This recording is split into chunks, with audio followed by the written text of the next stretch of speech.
ଅମାବାସ୍ୟାର ରାତି ହୋଇଥାଏ ଓ ଘନ ଜଙ୍ଗଲ ଭିତରୁ କିଛି ନିଆଁ ଦେଖାଯାଉଥାଏ। ସେହି ନିଆଁ ପାଖରେ ଗୋଟିଏ ତାନ୍ତ୍ରିକ ବସିଥାଏ। କିଛି ମନ୍ତ୍ର ଉଚ୍ଚାରଣ କରୁଥାଏ।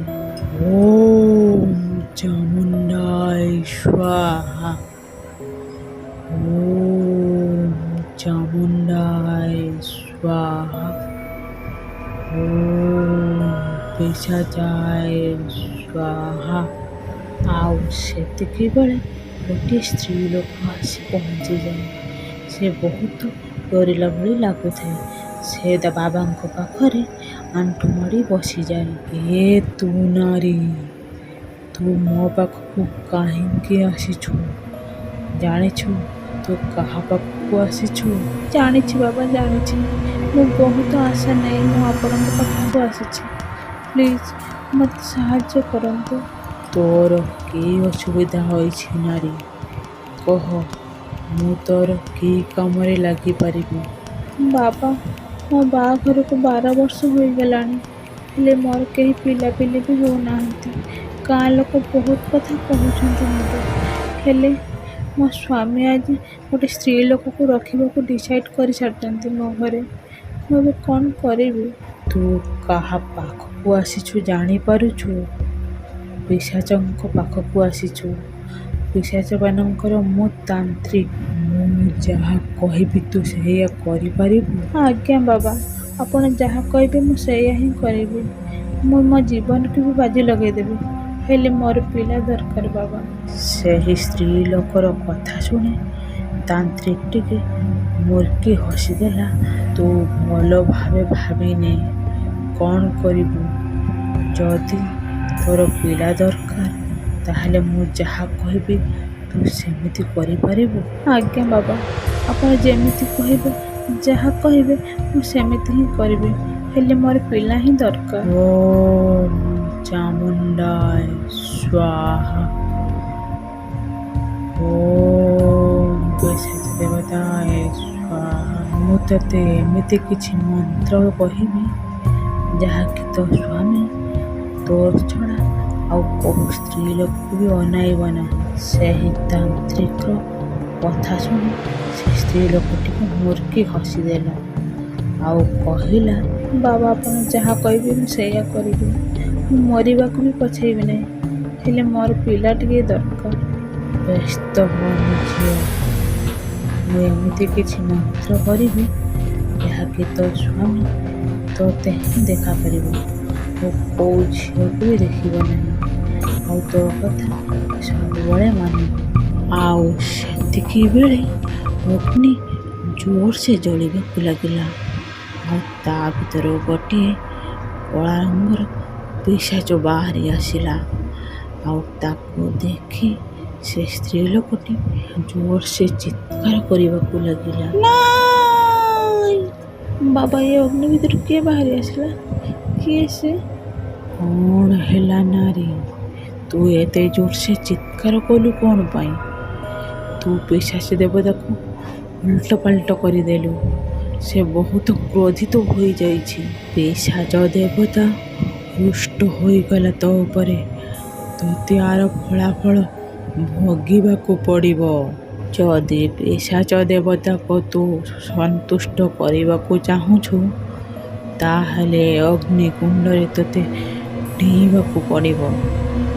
ଆଉ କିଛି ସମୟ ପରେ ସେ ସ୍ତ୍ରୀ ଲୋକଟି ସେହି ଅଗ୍ନିକୁଣ୍ଡରେ ଡେଇଁ ପଡ଼ିଲା। ଆଉ ତାପରେ ସେ ସ୍ତ୍ରୀ ଲୋକର ଚେହେରା ବିକୃତ ହୋଇଯାଇଥିଲା। ସେ ସ୍ତ୍ରୀ ଲୋକର ଚେହେରା ବହୁତ ଭୟଙ୍କର ହୋଇଯାଇଥିଲା। ଶୁଣ ନାରୀ, ତୁ ଏମିତି 3 ଥର ଅମାବାସ୍ୟାରେ ପିଶାଚ ଦେବତାକୁ ତୋତେ ଖୁସି କରିବାକୁ ପଡ଼ିବ, ଆଉ ତାପରେ ତୁ ସବୁ କିଛି ପାଇଯିବୁ। କ'ଣ ମୋ କଥା ତୁ ବୁଝିପାରିଲୁ? ଆଉ କିଛି ସମୟ ପରେ ସେ ସ୍ତ୍ରୀ ଲୋକର ଚେହେରା ନର୍ମାଲ ହୋଇଯାଇଥିଲା ଆଉ ସେ ମନ ଖୁସିରେ ସେ ତା ଘରକୁ ଚାଲିଗଲା। ଏମିତି କିଛି ଦିନ ପରେ ମାସ ବିତି ଚାଲିଲା। ସେ ସ୍ତ୍ରୀ ଲୋକଟି ଗର୍ଭବତୀ ହୋଇଥିଲା। ହଁ ମୀନା, ମୁଁ ଆଜି ବହୁତ ଖୁସି। ମୁଁ ଭାବିନଥିଲି ମୋର ଏମିତି ଦିନ ବି ଆସିବ। ଖାଲି ତୁ ମୋତେ ଗୋଟେ ପୁତ୍ର ସନ୍ତାନ ଦେଇଦେ ବାସ୍।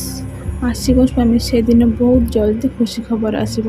ଆମର ନିଶ୍ଚୟ ପୁତ୍ର ସନ୍ତାନ ହେବ। ଆଉ କିଛି ଦିନ ପରେ ସେ ସ୍ତ୍ରୀ ଲୋକଟି ଗୋଟିଏ ପୁତ୍ର ସନ୍ତାନ ଜନ୍ମ କଲା। ହେଲେ ସେ ପୁତ୍ର ସନ୍ତାନଟି ଏମିତି ସେମିତି ନଥିଲା, ବହୁତ ଭୟଙ୍କର ଚେହେରା ଥିଲା।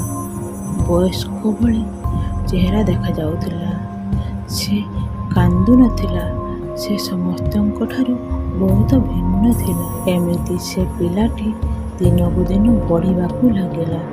ଆଉ ସେ ପିଲାଟି ସବୁବେଳେ ଏକୁଟିଆ ହିଁ ରହୁଥିଲା। କାହାରି ସହିତ ଖେଳାବୁଲା କରୁନଥିଲା।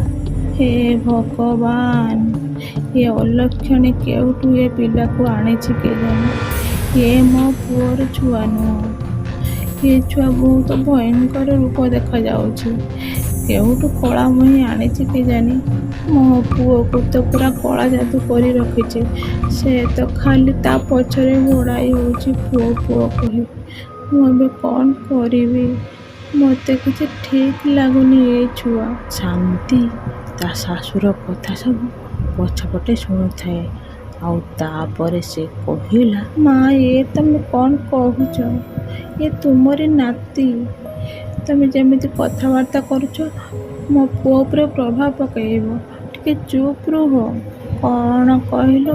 ଏ ମୋ ନାତି? କୌଣସି ମତେ ହୋଇପାରିବନି। ତାପରେ ସେଇ ଛୋଟ ପିଲାଟି ତା ଜେଜେମା ଆଡ଼କୁ ଚାଲି ଆସେ। ନାଇଁ ରେ ଧନ, ନାଇଁ, ତାର କିଛି କରିବୁନି ହେଲା, ମୋ କଥା ମାନ। ଏ ଛୁଆ, ତୁ ଏମିତି କ'ଣ ଅନାଉଛୁ ମୋତେ? ଜାଣିଛୁ ତୋ ଆଖି ଦିଟା ମୁଁ ଫୁଟାଇ ଦେବି। ଏତିକ କହି ତା ଶାଶୁ ସେ ଛୁଆଟାକୁ ପେଲି ଦିଏ। ଆଉ ସେ ଯାଇ ଗୋଟେ ଜାଗାରେ ପଡ଼ିଯାଏ। ଆଉ ସେତିକି ବେଳେ ସେ ଘରର ଜିନିଷପତ୍ର ଆଉ ଝରକା କବାଟ ବନ୍ଦ ହୋଇଯାଏ। ଆଉ ରୋଷେଇ ଘରର ଚୁଲି ଅଚାନକ ଜଳିବାକୁ ଲାଗେ। ଏ କ'ଣ ହେଉଛି? ଝରକା କବାଟ ବନ୍ଦ ହୋଇଯାଉଛି କାହିଁକି? ଆଉ ଏ ଛୁଆର ଆଖି ଏମିତି ଲାଲ ହୋଇଗଲା କାହିଁକି? ହେ ଭଗବାନ, ଏବେ ମୁଁ କ'ଣ କରିବି? ଆଉ ସେ ପିଲା ସଙ୍ଗେ ସଙ୍ଗେ ସେ ସ୍ତ୍ରୀ ଲୋକର ଗଳାକୁ ଚିପି ଦିଏ। ଆଉ ସେ ସ୍ତ୍ରୀ ଲୋକର ଆଖିରୁ ରକ୍ତର ସୁଅ ଛୁଟେ। ଆଉ ସେ ସ୍ତ୍ରୀ ଲୋକଟି ସେହିଠାରେ ହିଁ ସଙ୍ଗେ ସଙ୍ଗେ ମରିଯାଏ। ଶାନ୍ତି ଏସବୁ ଘଟଣା ଦେଖି ପୁରା ଆଶ୍ଚର୍ଯ୍ୟ ହୋଇଯାଏ।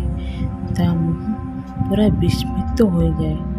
ସେ ଦେଖୁଥାଏ ଏସବୁ କ'ଣ ହେଉଯାଉଛି। ମୁଁ ତ କିଛି ବୁଝି ବି ପାରୁନି। ଚାଲ ବାବା ଚାଲ, କେହି ଆସିବା ଆଗରୁ ଆମେ ଏଠାରୁ ଚାଲିଯିବା। ତୁ ଏ ଯାହା କଲୁ ଠିକ୍ କଲୁନି। ଏତିକ କହି ଶାନ୍ତି ଆଉ ତା ପୁଅ ତାନ୍ତ୍ରିକ ପାଖକୁ ଚାଲିଗଲେ। ଆସିଗଲୁ ପୁଅ, ମୁଁ ତୋତେ ହିଁ ଅପେକ୍ଷା କରିଥିଲି। ଆଜିଠାରୁ ତୋ ନାଁ ହେବ କାଳ ଭୈରଗୀ।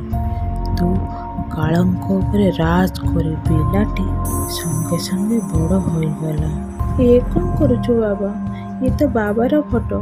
ତୁ ତାକୁ ଏମିତି ନିରେଖି ଚାହିଁଛୁ କ'ଣ? ଯାହା ପାଇଁ ମୁଁ ଜଙ୍ଗଲରେ ଆସି ରହିଲି, ଆଉ ମୁଁ ତାକୁ ଛାଡ଼ିଦେବି? ତାକୁ ତ ମରିବାକୁ ପଡ଼ିବ ନା ମା। ଏତିକ କହିବା କ୍ଷଣି କାଳ ଭୈରବର ଆଖି ଲାଲ ପଡ଼ିଗଲା।